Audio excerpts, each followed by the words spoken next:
Bismillahirrahmanirrahim. Assalamualaikum warahmatullahi wabarakatuh. Innal hamdalillah nahmaduhu wa nasta'inuhu wa nastaghfiruh wa na'udzu billahi min shururi anfusina wa min sayyiati a'malina. May yahdihillahu fala mudilla lahu wa may yudlil fala hadiya lahu. Wa asyhadu an la ilaha illallah wahdahu la syarika lahu wa asyhadu anna Muhammadan abduhu wa rasuluh. Allahumma shalli ala nabiyyina wa sayyidina Muhammad wa ala alihi wa man tabi'ahum bi ihsan ila yaumiddin. Allahumma inna nas'aluka imanan la yartad wa na'iman la yanfad wa murafaqata Muhammad sallallahu alaihi wasallam fi a'la jannatil khuld. Allahumma inna na'udzubika min ilmin la yanfa wa min qalbin la yakhsha wa min nafsin la tashba wa min da'watin la yustajabu laha. Para jamaah sekalian, ikhwan fillah wa akhwati fillah, Bapak Ibu yang mugi-mugi senantiasa dirahmati dan diberkahi Allah Subhanahu wa taala. Kita bersyukur pada kesempatan sore hari ini kembali kita dimudahkan oleh Allah Subhanahu wa taala dalam kajian rutin setiap Kamis sore ini di Masjid Pogung Dalangan untuk membahas dua pembahasan. Yang pertama dari pembahasan kitab Al-Azkar dari kitab Riyadhus Shalihin karya Imam Yahya bin Syaraf An-Nawawi. Lalu berikutnya nantinya kita akan mengkaji pembahasan fikih dari kitab karya Syekh Abdul Rahman bin Nasir As-Sa'di, yaitu kitab Manhajus Salikin. Kali ini adalah serial ke-12 kita. Kita lihat pembahasan Riyadhus Shalihin, hadis nomor 1421. Hadis nomor 1421. Setelah sebelumnya kita melihat zikir-zikir ba'da sholat, mulai dari bacaan astagfirullah, astagfirullah, astagfirullah, lalu Allahumma antas salam wa minkas salam tabarakta ya dzal jalali wal ikram. Kemudian setelah itu ada bacaan la ilaha illallah, lalu membaca subhanallah, alhamdulillah, Allahu akbar dengan ketentuan. Kemarin ada hadis dari Abu Hurairah yang menyebutkan cara pembacaannya subhanallah 33, alhamdulillah 33, Allahu akbar 33, digenapkan dengan la ilaha illallah wahdahu la syarikalah lahul mulku wa lahul hamdu wa huwa ala kulli syai'in qadir. Lalu Abu Hurairah juga menerangkan cara bacanya bisa disambung menjadi subhanallah walhamdulillah wallahu akbar dibaca 33, lalu digenapkan dengan jadi 100 dengan bacaan la ilaha illallah wahdahu la syarikalah lahul mulku wa lahul hamdu wa huwa ala kulli syai'in qadir. Lalu hadis yang terakhir dari Ka'ab bin Ujrah yang kita lihat dari hadis 1420, di situ diterangkan cara membaca zikir subhanallah, alhamdulillah, Allahu akbar tadi dengan cara subhanallah 33, alhamdulillah 33, Allahu akbar 34. Dan faedah penting yang kemarin kita ambil dari hadis-hadis tersebut, kata Syekh Salim bin Id Al-Hilali, beliau itu menyatakan bahwasanya ini namanya ikhtilaf tanawwu, yaitu perbedaan yang bervariasi. Artinya boleh memakai cara yang pertama, cara yang kedua, cara yang ketiga, semuanya dibolehkan. Bahkan kata beliau yang sesuai dengan sunnah adalah kita mempraktekkan semuanya. Jadi sebagaimana Nabi SAW itu kadang baca yang ini, kadang baca yang itu, maka kita praktekkan juga semuanya sehingga semua sunnah atau ajaran Nabi SAW itu kita dapati. Nah, kali ini ada lagi bacaan. Kalau kita melihat urutan dari Imam Nawawi itu menyampaikan ini, bacaan ini itu dalam rentetan zikir ba'da sholat, berarti yang dimaksud dengan bacaan ini juga adalah zikir ba'da sholat atau bacaan doa setelah sholat. Namun nanti kita lihat keterangannya seperti apa. Karena rentetan atau urutan yang kita lihat sebelumnya semuanya membicarakan tentang apa yang dibaca setelah kita salam. Ya, karena nggak mungkin ketika itu Imam Nawawi lompat-lompat pembahasan ini sudah salam kemudian balik lagi sebelum salam, nggak mungkin. Pasti ini adalah beliau inginkan urutan pembahasan hadis ini berarti setelah salam juga nanti diamalkan. Yaitu di sini kami bawakan judul berdoa di dubur sholat. Dubur di sini bukan pengertian kita yang negatif, namun dubur di sini dimaksudkan akhir, yaitu di akhir sholat ada perintah kita berlindung dari sifat pelit. Nanti akan kita lihat apa yang dimaksud dari doa tersebut. Nah, sekarang kita lihat hadis nomor 1421. Semoga. Hadis nomor 1421.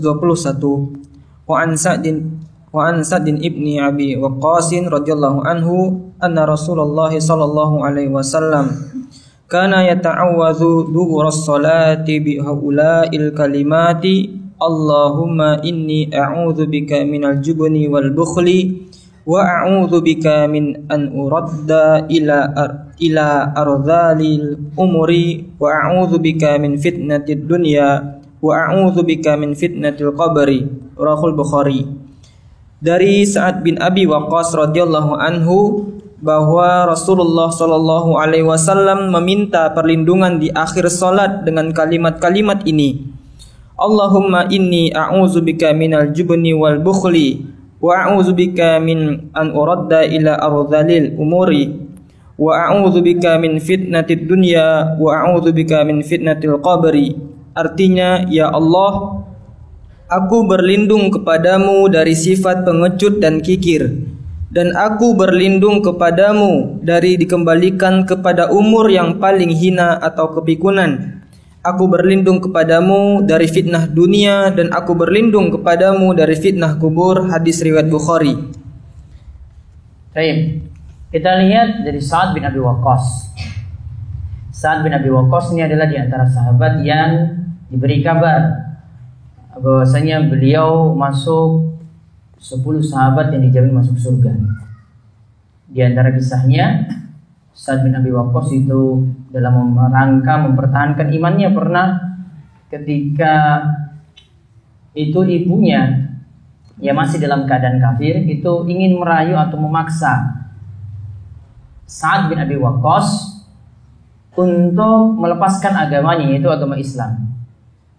Ketika itu sampai ibunya itu mogok makan, gak makan beberapa hari. Kemudian Sa'ad bin Abi Waqqas memberikan jawaban pada ibunya seperti ini, karena ibunya itu menyatakan bahwasanya saya mau makan kalau saya ini tidak akan berhenti makan kalau saya tidak akan makan, ya artinya dia tetap seperti itu terus sampai si saat itu nantinya mau keluar dari Islam yang telah dia anut.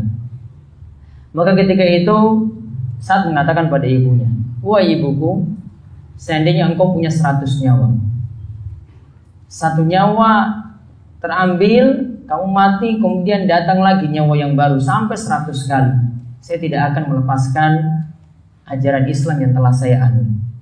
Kemudian turun satu ayat yang menceritakan tentang kisah Sa'ad bin Abi Waqqas tadi, yang menunjukkan perintah kalau orang tua itu memaksa kalian untuk berbuat syirik atau kufur pada Allah Subhanahu wa taala, maka tidak boleh patuh, namun tetap berbuat ihsan atau berbuat baik kepada orang tua. Ini tanda keimanan dari Sa'ad bin Abi Waqqas ketika itu. Nah, Sa'ad bin Abi Waqqas radhiyallahu anhu ini menyatakan Rasulullah SAW, beliau itu yata'awwadhu, beliau minta perlindungan dubur sholawati, pada dubur sholat. Dubur sholat ini nanti kita akan lihat pengertiannya. Di sini bisa maknanya sebelum salam atau ba'da salam. Sebelum salam yaitu setelah kita baca tahiyat, ya, atau ba'da salam setelah kita itu mengucapkan salam. Saya tadi katakan bahwasanya cerita dari urutan hadis yang Imam Nawawi itu bawa, lebih cenderung beliau maksudkan ini adalah setelah salam. Yaitu Nabi SAW minta perlindungan di akhir sholat tadi dengan kalimat-kalimat berikut ini. Allahumma inni a'udzubika minal jubni wal bukhli wa a'udzubika an uradda ila ardhalil umur wa a'udzubika min fitnatid dunya wa a'udzubika min fitnatil qabri. Artinya sudah ada di bawah. ada 4 hal yang kita minta perlindungan di sini. Ya Allah, aku minta perlindungan kepadamu dari jubni. Kalau di sini terjemahkan dari pengecut, wal bukhli, dari kikir atau pelit. Wa a'udzubika min an uradda ila ardalil umur. Ya Allah, aku minta perlindungan kepadamu dari kembali pada keadaan usia yang hina, usia tua yang hina. Wa a'udzubika min fitnati dunya. Ya Allah, aku minta perlindungan kepadamu dari fitnah dunia. Nanti di antara makna fitnah dunia di sini adalah fitnah dajjal. Sebagian ulama katakan itu fitnah harta. Kemudian wa a'udzubika min fitnatil qabri. Ya Allah, aku minta perlindungan kepadamu dari siksa kubur atau dari fitnah kubur. Dibaca bawahnya keterangan. Pengertian dari Syekh Salim bin Id Al-Hilali, bukhli adalah pelit dengan enggan memanfaatkan harta. Jubni adalah pelit dengan enggan memanfaatkan anggota badan. Nah, lihat bukhli, kalau tadi disebutkan jubni wal bukhli. Bukhli kita sebut dengan bakhil, yaitu artinya pelit. Kita katakan pelit, namun ini kaitannya enggan memanfaatkan harta. Jadi dia punya harta, dia pelit-pelit untuk keluarkan untuk jalan-jalan kebaikan. Atau dia punya kewajiban untuk keluarkan zakat, namun dia tidak mau keluarkan zakat dari hartanya, dari simpanannya, dari usahanya, dari barang-barang dagangannya, dari simpanan emas, simpanan peraknya, dari hasil ternaknya, dari hasil pertaniannya, dia tidak mau keluarkan zakatnya. Nah, sedangkan jubni maknanya itu adalah pelit dengan enggan memanfaatkan anggota badan. Jadi badannya dia malas gunakan untuk ibadah. Makanya tadi pas di atas dikatakan sampai dikatakan pengecut, karena pengertian dari para ulama yang lainnya seperti dari kitab Aulul Ma'bud dan yang lainnya, mereka katakan yang dimaksudkan dengan jubni itu adalah malas untuk pergi berjihad. Malas untuk pergi berjihad. Jadi maknanya hampir sama, badannya dia tidak mau gunakan untuk jihad. Nah, sekarang kita lihat penjelasannya. Penjelasan yang pertama, jubni dan bukhli adalah dua sifat jelek yang sudah sepatutnya setiap hamba meminta perlindungan pada Allah untuk dijauhkan dari keduanya. Jadi jubni dan bukhli tadi karena dalam doa dikatakan Allahumma inni a'udzubika. Ya Allah, aku meminta perlindungan. Kalau dikatakan minta perlindungan berarti dari sesuatu yang jelek, bukan dari sesuatu yang baik, bukan dari sesuatu yang bermanfaat. Maka jubni tadi malas dengan memanfaatkan anggota badannya tidak mau digunakan untuk ibadah, ini sifat jelek. Begitu juga kalau bukhli, sifat malas juga dengan hartanya, dia enggan mengeluarkan hartanya untuk jalan-jalan kebaikan, ini juga termasuk sifat jelek. Maka kalau kita lihat dari sini, sifat jelek ini bisa jadi adalah sifat asal. Dikarenakan manusia itu akan terdorong atau hawa nafsunya itu akan mengajak untuk saya lebih baik itu enggak usah sholat subuh saja, saya mending lanjut saja tidur tidak sholat subuh. Keadaan dirinya yaitu nafsunya tadi akan selalu mengantarkan kepada yang jelek semacam itu. Begitu juga harta demikian. Harta itu kecenderungan orang itu adalah untuk disayang-sayang, sulit untuk dikeluarkan. Makanya zakat itu diistilahkan dengan zakat karena pengertiannya itu adalah untuk menyucikan diri seorang. Di samping zakat itu punya makna secara bahasa dari kata tumbuh. Ya, dari artinya kata tumbuh. Artinya ketika orang itu keluarkan zakat tadi, maka hartanya itu akan berkembang. Itu berkembang berkahnya. Nah, ada kecenderungan zakat ini meskipun kita katakan itu wajib, orang kaya itu akan sulit sekali hitung-hitung untuk mengeluarkan zakat. Wah, ini saya punya harta, misalnya ini barang dagangan. Ya, kalau perhitungan barang dagangan itu kita nanti setarakan dengan menggunakan nisab perak yang lebih tepat dalam masalah ini. Nisab perak itu sekitar 595 gram perak. Itu kalau dirupiahkan itu sekitar 6 juta rupiah. Maka kalau jumlah barang dagangan di toko itu di atas 6 juta rupiah ini berarti sudah kena zakatnya. Nah, biasanya kalau pedagang itu dia akan hitung-hitung, saya kurang-kurangi sedikit lah, biar nanti dikeluarkan zakatnya 2,5% juga sedikit. Ya, harusnya dia bisa, baiknya kalau dia mau taksir, baiknya dia taksir tinggi. biar tidak terlalu tanda pelit dalam hal ini. Jadi dia taksir tinggi. Ini misalnya seharusnya cuma 30 juta saja barang dagangannya, ada yang dia hitung. Namun mungkin ini ada yang mungkin kelewat nggak kehitung. Sudahlah saya taruh 35 juta atau saya pukul pas saja lah 40 juta. Ya. Kalau pedagang paling dalam hal ini dia tahan-tahan ini. Ini daripada banyak-banyak mendingan saya kurangi ini. Sehingga akhirnya totalnya nanti dari harta barang dagangannya tadi untuk dikeluarkan zakat itu hanya sedikit saja.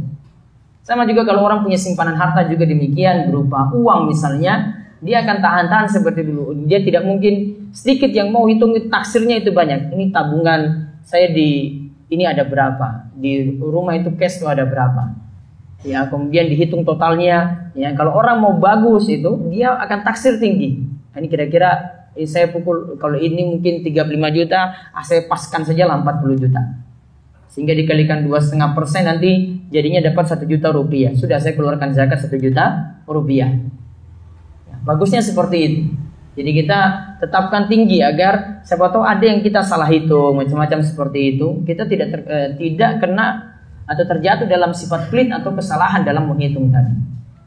Nah, maka sifat orang seperti tadi, maka jubun dan bukhil di sini ini mesti dihilangkan, dikarenakan yang namanya hawa nafsu itu akan selalu mengantarkan kepada mengantarkan kepada kejelekan, diarahkan terus pada yang jelek, sehingga jubun dan bukhil ini mesti dilawan.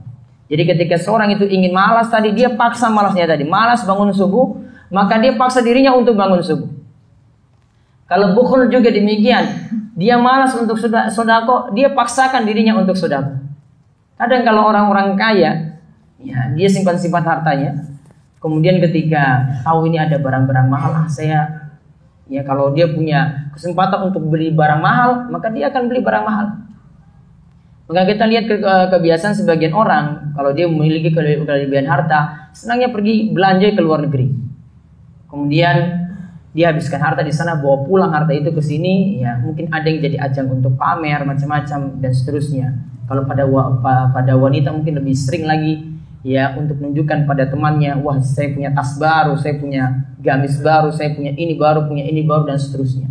Bisa jadi ajang semacam itu. Maka sifat semacam ini mesti dilawan. Ya, tidak dibiarkan begitu saja untuk mengikuti hawa nafsu tadi, untuk boros-borosan atau pelit dalam mengeluarkan harta tadi untuk jalan kebaikan. Yang kedua, enggan berbuat baik dengan badan atau jubni, dan enggan berbuat baik dengan harta atau bukhli adalah sifat tercela. Makanya Nabi SAW berlindung dari dua sifat tersebut, dan seorang mukmin sudah semestinya tidak memiliki dua sifat jelek itu. Yang ketiga, dianjurkan meminta perlindungan pada Allah dari masa tua yang jelek, yang akan membuat sulit untuk beribadah, juga sulit untuk berpikir. Yang ketiga di sini kita diperintahkan untuk meminta perlindungan kepada Allah dari masa tua yang jelek. Apa dalilnya di sini? Yaitu dalam surat At-Tin. Ya, dalam surat At-Tin Allah Subhanahu wa taala sebutkan, awalnya bersumpah dulu. Wa tini wa zaitun wa turi sinin wa hadzal baladil amin. Laqad khalaqnal insana fi ahsani taqwim. Summa radadnahu asfala safilin. Sesungguhnya kami telah menciptakan manusia fi ahsani taqwim, dalam bentuknya yang sempurna. Yaitu dia beranjak nanti dari bayi, kemudian jadi anak, kemudian dewasa. Maka ketika usia dewasa bentuk fisiknya itu sempurna.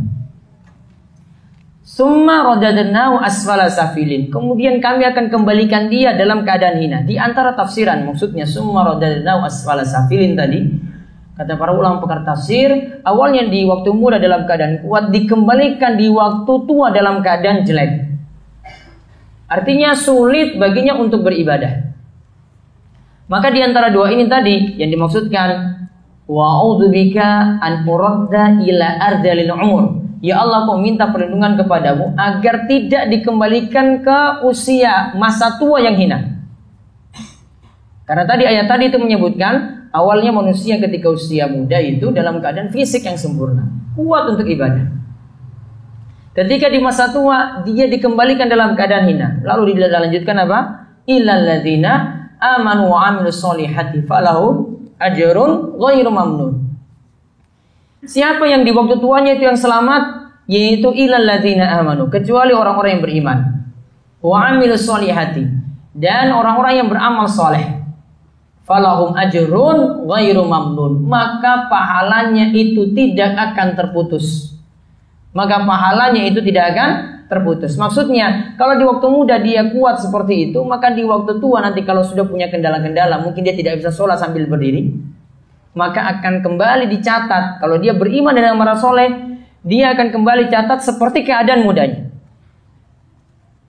Ini semakna dengan hadis ketika Nabi SAW itu katakan, siapa yang dalam keadaan bersafar atau dia dalam keadaan sakit, kemudian akhirnya dia ketika itu sholat dalam keadaan tidak sempurna. Ya, kalau yang sakit mungkin tidak bisa berdiri, akhirnya duduk. Yang safar 4 rakaat dia qasar jadi 2 rakaat. Maka Nabi SAW katakan, kutiba lahu, dicatat baginya pahala seperti keadaan ketika dia itu sehat, seperti dia dalam keadaan mukim. Berarti orang yang punya kendala dikarenakan ada uzur saat itu, maka akan dicatat pahalanya itu sempurna. Ya, akan dicatat pahalanya itu sempurna ketika ada uzur ini. Maka tadi orang ketika dia itu beriman dan beramal soleh sampai di usia tua, di usia muda dia itu juga gemar beramal soleh, maka nanti ketika sholatnya di usia tuanya itu tidak bisa dalam keadaan yang sempurna, maka tetap akan dicatat seperti keadaan dia di masa mudanya. Makanya ini yang biasanya para ulama itu sebutkan, namanya usia tua itu adalah cerminan dari masa mudanya. Usia tua seorang itu cerminan dari masa mudanya. Kalau dia mau tahu masa tuanya itu baik, maka silakan menilik pada masa mudanya itu seperti apa. Makanya para ulama itu ketika menjelaskan hadis yang diriwayatkan oleh Imam Tirmidzi dari sahabat Ibnu Abbas, ketika itu Nabi SAW katakan kepada Ibnu Abbas yang saat itu masih bocah, ya gulam, inni u'allimuka kalimat, ihfazillah yahfazka. Wahai gulam, wahai bocah, wahai anak kecil, aku akan menyampaikan kepadamu beberapa kalimat. Ihfazillah yahfazka. Jagalah Allah, niscaya Allah akan menjagamu. Maksudnya menjaga Allah di sini menjaga aturan-aturan Allah. Maka kalau engkau jaga aturan-aturan Allah, jaga sholat, jaga dirimu dari maksiat, terus taat pada Allah Subhanahu wa taala, maka Allah nanti akan menjagamu. Apa pengertian balasan di sini? Allah itu akan menjagamu. Di antara pengertiannya kata Ibnu Rajab Al-Hambali dalam kitabnya Jami'ul Ulum wal Hikam, ketika membahas hadis 19 dari kitab Hadis Arba'in Nawawiyah. Ketika itu Ibnu Rajab mengatakan, di antara manfaat seorang itu menjaga aturan Allah, Allah akan menjaganya di usia tuanya. Akan menjaganya di usia tuanya. Lantas ketika itu Ibnu Rajab membawakan kisah beberapa ulama yang ada sebagian ulama yang usianya sudah sampai 100 tahun. Kalau dalam kitab Jamil Ulum wal Hikam tidak disebutkan nama ulamanya siapa. Namun di dalam beberapa kitab ulama Syafi'iyah disebutkan salah satu ulama yang usianya di atas 100 tahun dan fisiknya masih kuat sampai usia semacam itu adalah Al-Qadi Abu Syuja'. Namun nama ini tidak disebutkan dalam kitab Jamil Ulum wal Hikam. Nah, ketika itu Ibnu Rajab itu katakan, ada cerita bahwasanya ulama ini yang usianya 100 tahun tadi. Ya, kalau Abu Syuja' itu meninggal 160 tahun. Usianya 160 tahun.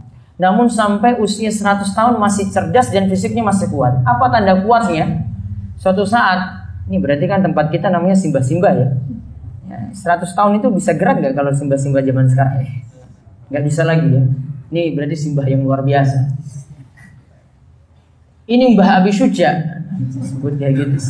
Mbah Abi Syuja' itu pernah lewat di suatu jalan yang dia mesti lompat dengan lompatan yang jauh. Ya, dengan lompatan yang jauh. Kemudian dia lompat ketika itu, lompat dengan lompatan jauh usia 100 tahun.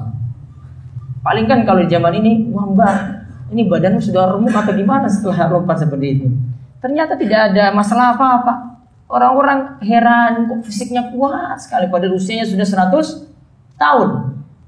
Maka orang-orang bertanya pada ulama ini atau bertanya pada Abu Syuja' tadi, apa rahasiamu sampai engkau di usia 100 tahun seperti ini fisik masih kuat seperti itu?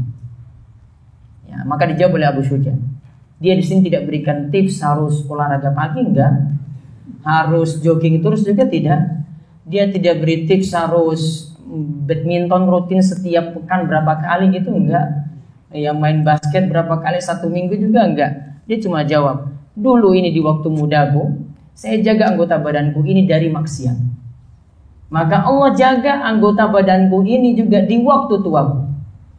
Maka Allah jaga juga anggota badanku ini di waktu tuaku. Maka benarlah tadi sabda Nabi SAW, jagalah Allah maka Allah akan menjagamu. Berarti jagalah Allah di usia muda, maka nanti Allah akan menjagamu di usia tua. Di antara pengertiannya seperti itu. Sebaliknya, kisah yang sebaliknya disebutkan juga oleh Ibnu Rajab. Ada orang yang sudah sepuh juga, namun jalannya sudah susah dan berat sekali. Kemudian orang-orang sudah mulai komentar, atau ulama-ulama ketika itu komentar, ini tanda di waktu mudanya ini sepertinya masalah. Waktu mudanya itu kayaknya dulu itu dia banyak maksiat, makanya Allah tidak menjaganya di waktu tuanya sehingga keadaan fisiknya jadi seperti itu. Nah, ini tadi makna dari hadis ihfazillaha yahfazka. Dan tadi saya ingin tunjukkan di sini bahwasanya keadaan fisik di waktu tua memang nanti akan menurun. Namun orang-orang yang beriman dan beramal soleh itu akan senantiasa dijaga oleh Allah Subhanahu Wa Taala. Taruhlah fisiknya itu turun sekarang, gak bisa beribadah full seperti di waktu mudanya. Namun ingat di waktu mudanya kalau dia itu semangat, maka Allah akan catat itu sampai di waktu tuanya. Falahum ajrun ghairu mamnun. Pahalanya tidak akan terputus. Terus yang keempat. Yang keempat, fitnah dunia yang dimaksud adalah Dajjal karena besarnya cobaan Dajjal di dunia. Ada juga ulama yang memaksudkan fitnah dunia dengan harta, seperti penjelasan Umdatul Ahkam Umdatul Qari oleh Badaruddin Al-Aini Al-Hanafi. Baik. Ada ulama yang katakan fitnah dunia di sini seperti si Salim bin Id Al-Hilali, beliau katakan maksudnya fitnah dunia itu Dajjal. Sedangkan ada ulama lagi yang lainnya katakan fitnah dunia itu artinya harta, fitnah harta. Orang terfitnah dengan harta. Seperti Imam Al-Aini di sini, Badaruddin Al-Aini Al-Hanafi itu sebutkan dalam kitabnya Umdatul Qari Syarah Sahih Al-Bukhari. Nah, ada di sini pengertian berarti cuma menyebutkan contoh di sini sepertinya. Ada yang menyebutkan contohnya itu Dajjal karena Dajjal itu jadi fitnah yang terbesar, sudah diingatkan juga dari nabi-nabi sebelum kita. Kemudian ada juga di sini yang menyebutkan adalah fitnah harta. Tanda harta itu bisa membuat fitnah seseorang itu kalau sudah tertinggal dalam masalah harta. Mungkin kalau mahasiswa saat ini kan masih kere-kere kan, belum punya penghasilan ya. Nanti ketika sudah punya penghasilan nanti akan merasakan sendiri. Nanti ketika seorang itu sudah punya penghasilan yang mapan, kemudian dia punya tabungan itu banyak, maka nanti pasti akan berlomba-lomba untuk menambah harta di sini. Lihat temannya ini, wah ini punya HP baru nih, wah saya HP-nya masih lawas seperti ini. Ya. Ini temannya bawa lagi kendaraan baru lagi, wah saya ini masih kendaraannya seperti ini. Maka dia akan kejar seperti itu terus. Akhirnya nanti pada suatu saat ketika keinginan dia untuk mengejar tadi tidak bisa mengejar temannya tadi, maka solusi apapun nanti akan dia tempuh. Entah itu nanti mau korupsi, entah di situ nanti mau tambah utangan lagi. Ya, wah ini tangga saya atau teman kantor saya sudah punya seperti itu. Sudahlah, saya nambah lagi lah, kredit sajalah. Di antara bapak ibu-ibu sekalian, para jamaah sekalian, faktor kredit itu ada, utang itu terus bertambah di antaranya itu karena kecemburuan pada orang lain. Kalau tidak percaya silahkan nanti lihat kalau tadi. Jadi kan sekarang kere sekarang ini ya, nanti tunggu nanti kalau sudah nggak kere lagi. Ya. Nanti keadaannya seperti itu. Di antara sebab itu orang menambah utang, di antaranya itu adalah karena cemburu pada orang lain. Bagaimana saya mau kejar ini ya? Sudahlah saya punya DP itu sekian, saya ingin punya mobil ini, sudahlah saya ambil saja itu lewat leasing. Akhirnya dia tempuh cara yang tidak diridhoi oleh Allah Subhanahu Wa Taala. Maka kalau ada yang mau tanya ini solusi untuk berhenti dari riba yang paling penting itu apa? Bangun sifat qanaah terlebih dahulu. Ya, tidak memandang teman kantor, tidak memandang tetangga sebelah, tidak memandang teman pengajian. Ya. Kalau laki-laki di sini jarang-jarang ngomong dengan yang sebelah, ini tasmu itu dapat dari mana, ini dapat dari mana. Kalau ibu-ibu itu lebih pas seperti ini.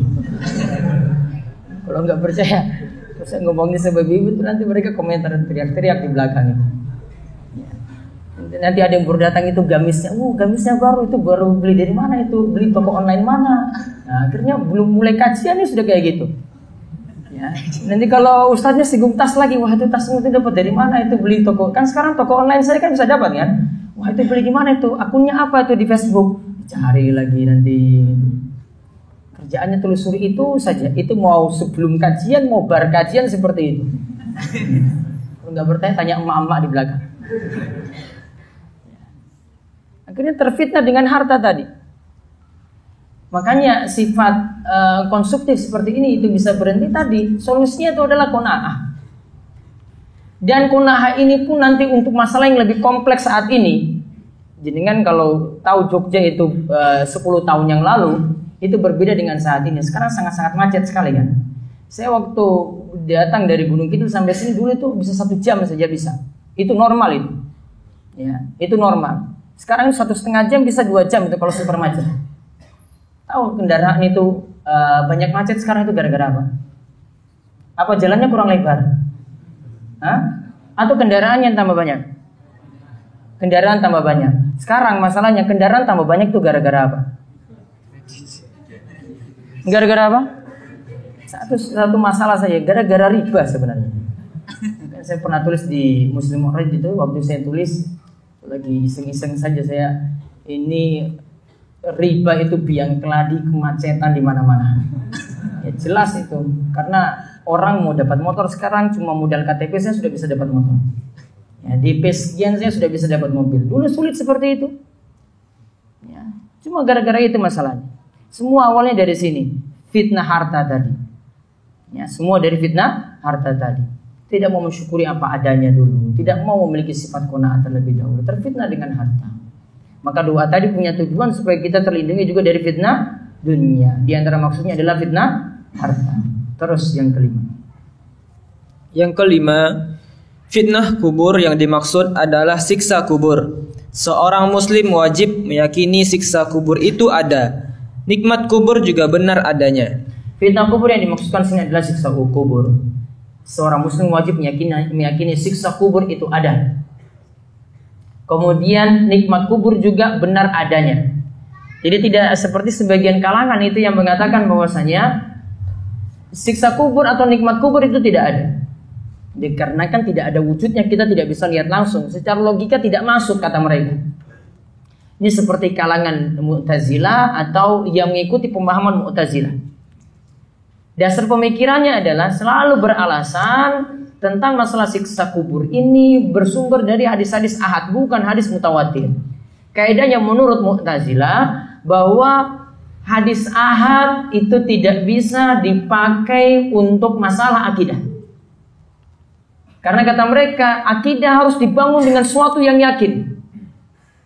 Yakin ini cuma bisa didapat bukan dengan hadis ahad, namun dengan hadis mutawatir. Pemahaman ini pemahaman keliru yang bertentangan dengan apa yang dipahami oleh para ulama hadis tentang hadis ahad, dan juga para ulama pakar akidah tentang menerima semua sumber berita meskipun itu mutawatir, meskipun itu ahad, semua dipakai asalkan itu sahih, bisa dipakai untuk keyakinan kita dalam masalah akidah. Baik, lanjut ada kalimat dari Syekh Muhammad bin Shalih Al-Utsaimin untuk keterangan dubur salat. Syekh Muhammad bin Shalih Al-Utsaimin memberikan keterangan mengenai maksud dubur atau akhir salat, yaitu jika dubur salat terkait dengan zikir, maka letaknya setelah salam. Namun jika dubur salat terkait dengan doa, maka letaknya sebelum salat. Sebelum salam. Tadi ada letaknya sebelum salam. Ada ralat, semuanya bisa ralat dulu yang kalimat terakhir. Namun jika dubur salat terkait dengan doa, maka letaknya sebelum salam, setelah ganti dengan sebelum. Saya sebenarnya sudah cek berulang kali baru nggak terlihat tadi kata setelah dengan sebelum. Ganti dengan maka letaknya sebelum salam. Jadi kalau menurut Syekh Muhammad bin Shalih Al-Utsaimin, kalau kita sebut kalimat dubur salat ya seperti dalam hadis ini, maka dubur salat kalau kaitannya dengan doa, maka letak doa ini sebelum salam. Namun kalau dubur salat itu kaitannya dengan zikir, maka letaknya nanti sesudah salam. Ingat, pembagian seperti ini adalah ijtihad para ulama. Ya, atas kesimpulan-kesimpulan dalil yang ada, ditimbang-timbang, oh dalil yang pas untuk dubur sholat, untuk kaitannya dengan doa nanti sebelum salam, nanti kalau kaitannya dengan zikir nanti ba'da salam. Adapun ulama yang lainnya, ya, ini nanti punya dasar selanjutnya, ini dari dasar ini, selanjutnya nanti akan muncul pemahaman tidak bolehnya ngangkat tangan untuk berdoa sesudah sholat. Ini jadi pemahaman dari Syekh Muhammad bin Shalih Al Utsaimin dan juga ulama-ulama yang ada di Saudi Arabia saat ini atau ulama-ulama Hambali. Namun perlu dipahami bahwasanya untuk masalah ini ada perbedaan pendapat di antara para ulama. Ada yang sering kami nukilkan sebelum-sebelumnya. Salah satunya dari Syekh Mustafa Al-Adawi dalam bukunya Tafsir Juz Amma. Beliau itu menyatakan bahwasanya untuk masalah dubur di sini, kesimpulan beliau kadang bisa kita maknakan sebelum salam atau ba'da salam. Adapun tentang doa, beliau katakan yang lebih tepat dalam masalah ini, asyhar, yang paling masyhur dalam masalah ini, doa itu nantinya ba'da salat. Bahkan beliau katakan ini bal itu masyru' bal mustahab. Itu disyariatkan, bahkan dikatakan oleh beliau ini dianjurkan ba'da salat. Padahal beliau ini ulama terkemuka juga dan murid senior dari Syekh Muqbil yang ada di Yaman. Lalu beliau simpulkan di sini menyebutkan pendapat satu kubu dan pendapat kubu yang lainnya, pendapat dari yang menyatakan dilarangnya berdoa sesudah sholat atau angkat tangan setelah sholat untuk berdoa. Beliau katakan bahwa ada dalil yang disebutkan dalam Sahih Muslim dari Aisyah, ketika Nabi SAW itu salam, beliau tidaklah duduk kecuali dengan sekadar membaca Allahumma antas salam wa minkas salam tabarakta ya dzal jalali wal ikram. Ini tanda kata ulama-ulama yang mengatakan tidak perlu ada doa nanti ba'da salat. Dikatakan di sini kalau dikatakan setelah itu berarti boleh pergi dari situ, berarti tidak ada doa. Tidak ada doa tidak ada doa setelah salam. Namun ulama yang tadi menyatakan boleh berdoa setelah salam, mereka berdalil yang pertama dari surat Alam Nashrah, fa iza faraqta fansab. Jika engkau telah selesai dari ibadah, maka beralihlah pada ibadah yang lainnya. Salah satu pengertiannya dari para ulama pakar tafsir, jika engkau setelah selesai sholat, maka berdoalah. Jika engkau telah selesai sholat, maka berdoalah. Nah, lalu disebutkan dalil-dalil yang ada, di antaranya hadis yang kita bahas kali ini, itu dari Sa'ad bin Abi Waqqas tadi, tentang doa Allahumma inna a'udzubika ya minal jubni wal bukhl dan seterusnya. Itu disebut dubur salat. Dan urutan dari Imam Nawawi itu rentetan hadis yang beliau sebutkan dalam Riyadhus Shalihin itu untuk menunjukkan juga itu adalah dubur yang dimaksudkan itu adalah ba'da salat. Kemudian juga ada hadis yang lainnya lagi, Rasulullah SAW pernah ditanya, ayat du'ai asma, doa apa yang paling didengar? Nabi SAW itu jawab, jauful lailil akhir wa duburus shalawatil maktubati, yaitu di tengah malam, doa di tengah malam, dan juga doa pada saat dubur sholat 5 waktu. Hadis ini diriwayatkan oleh Imam Tirmizi. Dan yang dimaksudkan di sini juga adalah setelah salam.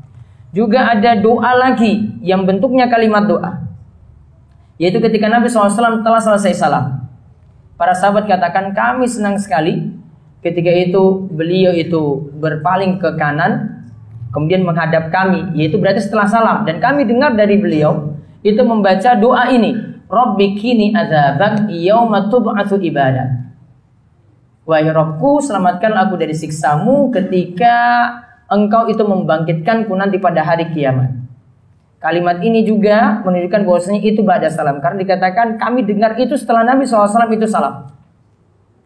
Lalu ada dalil yang lainnya lagi ya yang menyebutkan tentang masalah ini. Kesimpulannya dari Imam Syafi'i. Imam Syafi'i itu mengatakan dalam Al-Um, wa astahibbu lil musalli munfaridan walil ma'mum ayyutila dzikra ba'da shalah wa yuksiru du'a raja'al ijabah ba'dal maktubah. Aku sangat anjurkan kepada orang yang sholat, baik orang yang sholat sendirian maupun jadi makmum, agar dia itu nanti setelah zikir, berarti baca zikir dulu, Setelah zikir ba'da sholat, hendaklah dia itu memperbanyak doa sebagai harapan pada Allah agar doanya itu terkabul, yaitu setelah sholat 5 waktu. Imam Nawawi dalam kitabnya Al-Majmu' mengatakan, wa yustahabbu ayyad'uwa aidan ba'da salami bil ittifaq. Disunahkan bagi orang yang sholat untuk dia itu berdoa setelah salam. Jadi ini sepakat ulama Syafi'iyah semacam itu.